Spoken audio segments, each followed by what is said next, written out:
అధిక బరువు అనేక సమస్యలకు కారణం. సాహితీ యోగా ఆన్లైన్ క్లాసులో జాయిన్ అవ్వండి. జ్యోతి మల్హోత్రా అంశం దేశంలో సంచలనం సృష్టిస్తోంది. ఒక యూట్యూబర్గా ఇన్ఫ్లుయెన్సర్గా ఉంటూ భారతదేశ సైనిక రహస్యాలను పాకిస్తాన్కు చేరవేసే ప్రయత్నం చేసింది. సో రెడ్ హ్యాండెడ్గా పట్టుబడ్డది. అలాగే చాలామంది భారతదేశంలో ఇలాంటి వాళ్ళు ఉన్నారని నిఘా వర్గాలు హెచ్చరిస్తూ ఉన్నాయి. సో జ్యోతి మల్హోత్రా అంశాన్ని ఏ రకంగా చూడాలి? జాతీయ గీతాలు ఆలపిస్తూ భారత ఎయిర్ బేస్లలో వీడియోలు తీస్తూ వాటిని పాకిస్తాన్కి అమ్ముకోవడం అనేది ఏ రకమైన పరిణామంగా చూడాలి? ఎట్లా వెళ్ళనా ఇలాంటి వాళ్ళని మనం పట్టుకోవాలి? మనతో మాట్లాడడానికి నిహారిక రెడ్డి గారు.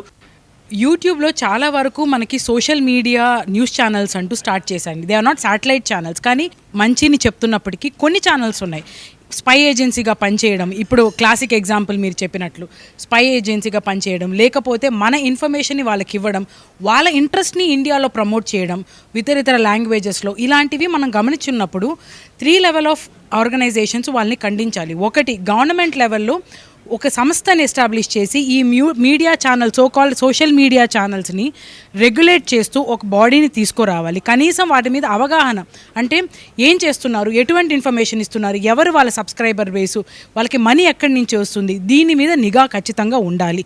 ఇది గవర్నమెంట్ లెవెల్లో ఉండాల్సిన థింగ్. సెకండ్ ఇంపార్టెంట్ ఆస్పెక్ట్ వచ్చి మన viewers, we are also equally responsible. ఎంతవరకు ఇలాంటి ఛానల్స్ని ప్రమోట్ చేయొచ్చు, మనం ఎలా చూడాలి, వీటి గురించి ఎవరికైనా తెలిసి, సే ఫర్ ఎగ్జాంపుల్ నేషనల్ ఇంట్రెస్ట్ని కాకుండా పక్క దేశ ఇంట్రెస్ట్ని ప్రమోట్ చేయడం, గవర్నమెంట్ని విపరీతంగా క్రిటిసైజ్ చేస్తూ వేరే కంట్రీ యొక్క ఇంట్రెస్ట్ని ప్రమోట్ చేయడము, ఇలాంటి చేస్తున్న ఛానల్స్ని మనమే రిపోర్ట్ చేయాలి.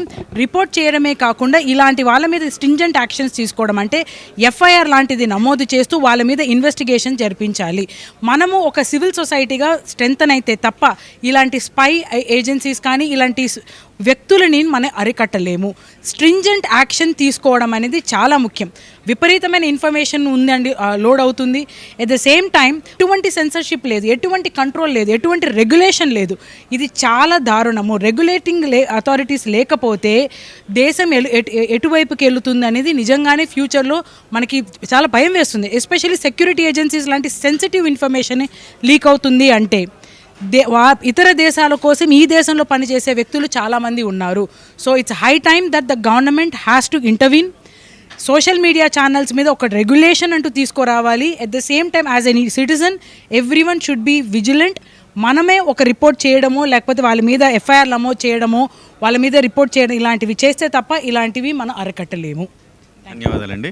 సో మీడియా స్వేచ్ఛ ఉండాలి, కానీ అపరిమితంగా ఉండకూడదు. కొంత రెగ్యులేట్ చేయాల్సిన ఆవశ్యకత ప్రస్తుతం కనపడుతుంది. ఎస్పెషల్లీ సోషల్ మీడియాని కొంత రెగ్యులేట్ చేయాల్సిన అవసరం ఉంది. నిరంతరం వాటి యొక్క పోకడలు గమనించాలి, ప్రజలు కూడా దాని మీద గమనించాలి. ఎప్పటికప్పుడు దేశానికి నష్టం చేకూర్చే వ్యాఖ్యలు ఎప్పుడైనా చేస్తే గనక వాటిని ఇమ్మీడియట్గా కౌంటర్ చేసేలాగా, దాని మీద కంప్లైంట్ ఇచ్చేలాగా కనుక చర్యలు తీసుకున్నట్టయితే దీన్ని మనం అరికట్టవచ్చు అని చెప్తున్నారు నిహారిక రెడ్డి గారు.